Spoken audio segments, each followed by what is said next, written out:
Hello दोस्तों, नमस्कार। Welcome back to my channel with another video. तो यार, इस वीडियो में मैं बात करूंगा एसएससी जीडी मेडिकल के बारे में। दो वीडियो मैं ऑलरेडी बना चुका हूं मेडिकल की। अगर आप लोगों ने नहीं देखा तो चैनल पर जाके चेकआउट कर सकते हैं। उसमें मैंने डिटेल में बताया हुआ है। कुछ चीज़ें और बचती है, उसके बारे में भी मैं डिटेल में बताऊंगा, ठीक है। तो आज हम बात करेंगे नोज़ के बारे में, ठीक है। नाक का मेडिकल कैसे होता है, नाक का टेस्ट कैसे लिया जाएगा। चलिए, मैं सबसे पहले बात करूंगा नोज के बारे में। तो नोज में देखो, अलग अलग तरीके की हमें समस्याएं होती है। सबसे इंपॉर्टेंट जो होता है हमारा, वो होता है डीएनएस, ठीक है। डीएनएस टेस्ट होता है। डीएनएस क्या होता है? डिवाइडेड नसल सेप्टम होता है, ठीक है। तो ये नॉर्मल नसल सेप्टम और डिवाइडेड नसल सेप्टम में क्या अंतर है वो मैं बताऊंगा। डीएनएस क्या होता है कि बेसिकली जो हमारी नाक की हड्डी होती है उसका टेढ़ापन होता है, उसको डीएनएस बोला जाता है। यानी हमारी किसी किसी की नाक की हड्डी क्या हो जाती है ना, टेढ़ी हो जाती है, तो उसमें दिक्कतें आती है। देखो, ये नॉर्मल नसल सेप्टम है। इसमें क्या होगा, जो आपकी ये नाक की हड्डी होगी वो स्ट्रेट होगी, मतलब ठीक है, सीधी होगी, स्ट्रेट होगी। इसमें कोई भी प्रॉब्लम नहीं होगी। तो ये सीधी होगी, इसमें आप लोग फिट हो, है ना। जिसकी ऐसी हड्डी होगी, स्ट्रेट होगी, तो वो फिट होगा, उसमें कोई दिक्कत नहीं होगा। लेकिन जिसकी डिवाइडेड नसल सेप्टम है, यानी नाक की हड्डी का टेढ़ापन हल्का इस तरीके से ऐसे टेढ़ा हो सकता है लेफ्ट साइड को, या ऐसे राइट साइड को हो सकता है। तो इस तरीके का जिसका भी होता है तो इसमें दिक्कत होती है। इसमें पॉइंट मिल जाता है, डीएनएस पॉइंट मिलते हैं, ठीक है। तो ये चीज़ें आप समझ गए होंगे कि डीएनएस क्या होता है। डीएनएस का मतलब होता है बेसिकली नाक की हड्डी का टेढ़ापन।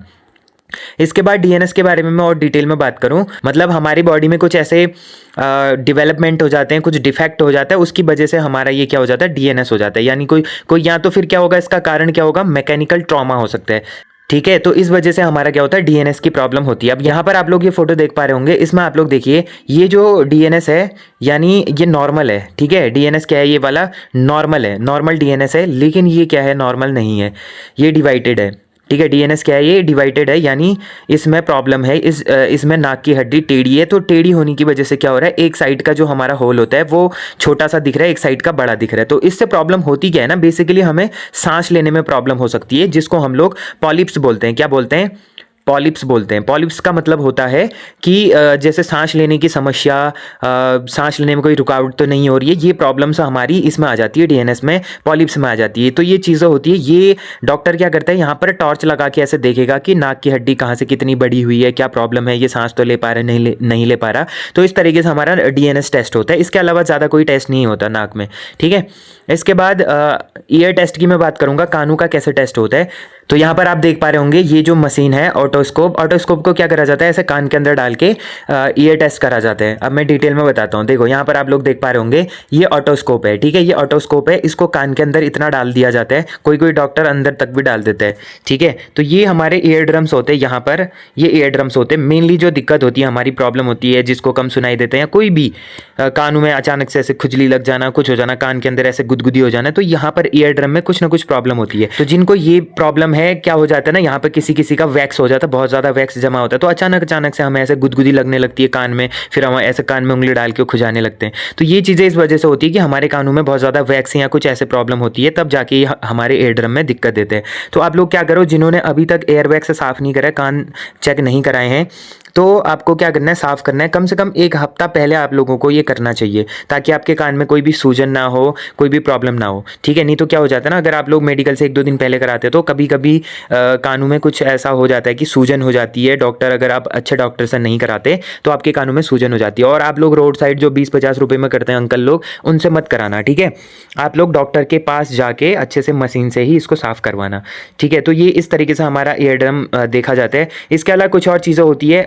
यहाँ पर जो हमारा ईयर ड्रम होता है, ईयर ड्रम के मिडिल में, इसको मिडिल ईयर बोला जाता है, इस वाले पार्ट को। और ये हमारा नीचे साइड पे एक छोटा सा जो होता है आगे पे, ये ईयर ड्रम होता है। ये एयर कैनाल है हमारी, ठीक है, ईयर कैनाल है। तो ये जो ओटोस्कोप है, इससे चेक करा जाएगा। डॉक्टर घुसा घुसा के, आंख लगा के ऐसे देखेगा कि ईयर ड्रम में कुछ दिक्कत तो नहीं है। कान के जो पर्दे होते हैं ना, पर्दे बोलते हैं हम लोकल लैंग्वेज में, तो वो पर्दे ठीक है नहीं है, इस तरीके से हमारे कान में चेक करा जाता है। कि बेसिकली होता क्या है ना, कि अगर ईयर ड्रम में आपकी प्रॉब्लम है तो आपको 2-3 तरीके की प्रॉब्लम आ सकती है। पहले तो कान के पर्दों में कोई प्रॉब्लम होगी, कान के जो पर्दे होते हैं ना, पर्दों में कोई प्रॉब्लम होगी, तो आप लोग क्या नहीं कर पाएंगे, अच्छे से सुन नहीं पाएंगे। आपको जोर से बोलना पड़ेगा, डीफनेस आ जाएगी, यानी सुनने में जो कमी होती है वो आप में आ जाएगी। फिर आपका एक और टेस्ट होता है इसमें कि फोर्स्ड विस्पर बोला जाता है। फोर्स्ड विस्पर का मतलब होता है फुसफुसाहट की जो आवाज़ होती है, उसको सुनने की क्षमता है नहीं है आपके कान में से, छोटी छोटी आवाज़ में एकदम फुसफुसा के विस्पर करके कुछ बोला जाएगा। अगर आप लोगों को सुन पा रहे तो आपके ईयर ड्रम्स बिल्कुल सही है, ठीक है। तो ये टेस्ट होता है कानों का। इसके बाद मैं बात करूंगा हमारे नॉक नीज के। अब यहाँ पर आप लोगों को तीन तरीके के आपको यहाँ पर लेग्स दिख रहे होंगे, ठीक है। एक यहाँ पर है जिनके घुटनों के बीच में काफ़ी ज़्यादा गैप दिख रहा होगा, दूसरा है बिल्कुल घुटने सट गए और नीचे जो हमारे पैर हैं वो अलग अलग दिशा में चले गए, यानी इनमें बहुत ज़्यादा गैप हो गया। तीसरा जो आपको दिख रहा होगा ये स्ट्रेट है ना, ज़्यादा घुटने भी नहीं चिपक रहे और नीचे भी थोड़ा सा गैप है, तो ये होता है हमारा नॉर्मल लेग, इसको बोला जाता है नॉर्मल लेग।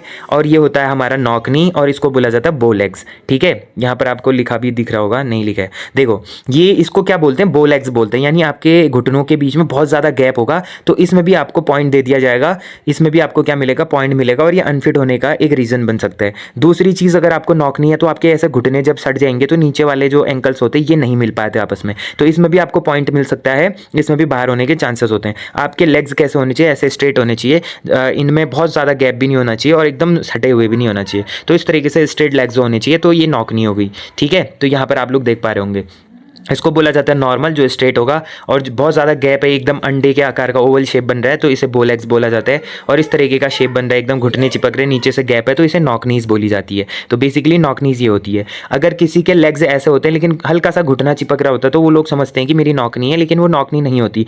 घुटना चिपक रहा है उसके बावजूद नीचे भी तुम्हारा टच हो रहा है और हल्का सा गैप है तो वो नॉक नी नहीं होती है, ठीक है।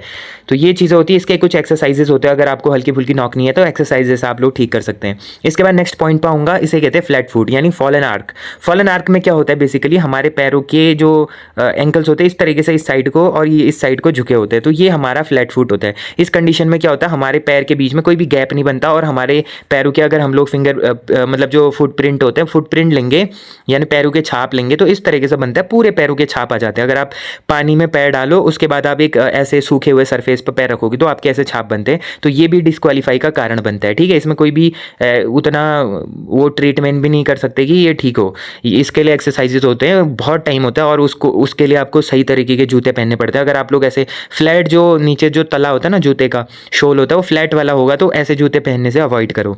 इसके बाद मैं बात करूंगा नॉर्मल फुट की। तो हमारा जो नॉर्मल फुट होता है वो ऐसे स्ट्रेट बनता है, ठीक है। तो स्ट्रेट बनेगा तो यहाँ पर हल्का सा गैप आपको देखने को मिलेगा और आपके जो फुटप्रिंट्स होंगे वो इस तरीके से बनेंगे, यानी बीच वाले एरिया में इस तरीके का गैप आएगा दोनों साइड, ठीक है। तो दोनों पैरों में इस तरीके का गैप आएगा तो ये नॉर्मल फुट है, इसमें आप लोग पास हो जाएंगे। फिर आता है हॉलो फुट। हॉलो फुट में क्या होता है, हाई आर्क बनेगा, यानी अंदर की तरफ आपके पैर ऐसे झुके होंगे। इस कंडीशन में क्या होता है कि आपका बहुत ज़्यादा गैप बनेगा, मतलब जो नॉर्मल फुट होता है उससे भी ज़्यादा गैप बनेगा और बीच के जो फुट प्रिंट्स होते हैं वो गायब हो जाएंगे एकदम।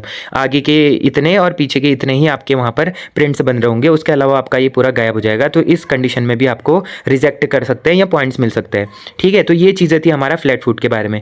अब टीथ के बारे में मैंने एक टोटल डिटेल मेडिकल में बता रखा है कि टोटल कितने होते हैं, 22 मेडिकल पॉइंट्स होते हैं टोटली, जो जिसके 32 के 32 दांत फिट हैं, सब सही हैं, तो 22 पॉइंट्स उनको मिलते हैं। लेकिन पास होने के लिए हमको सिर्फ 14 पॉइंट्स चाहिए होते हैं, उसके लिए मैंने डिटेल में वीडियो बनाई है, स्क्रीन पर ये वीडियो आ रही होगी, इसको जाके आप लोग देख सकते हैं।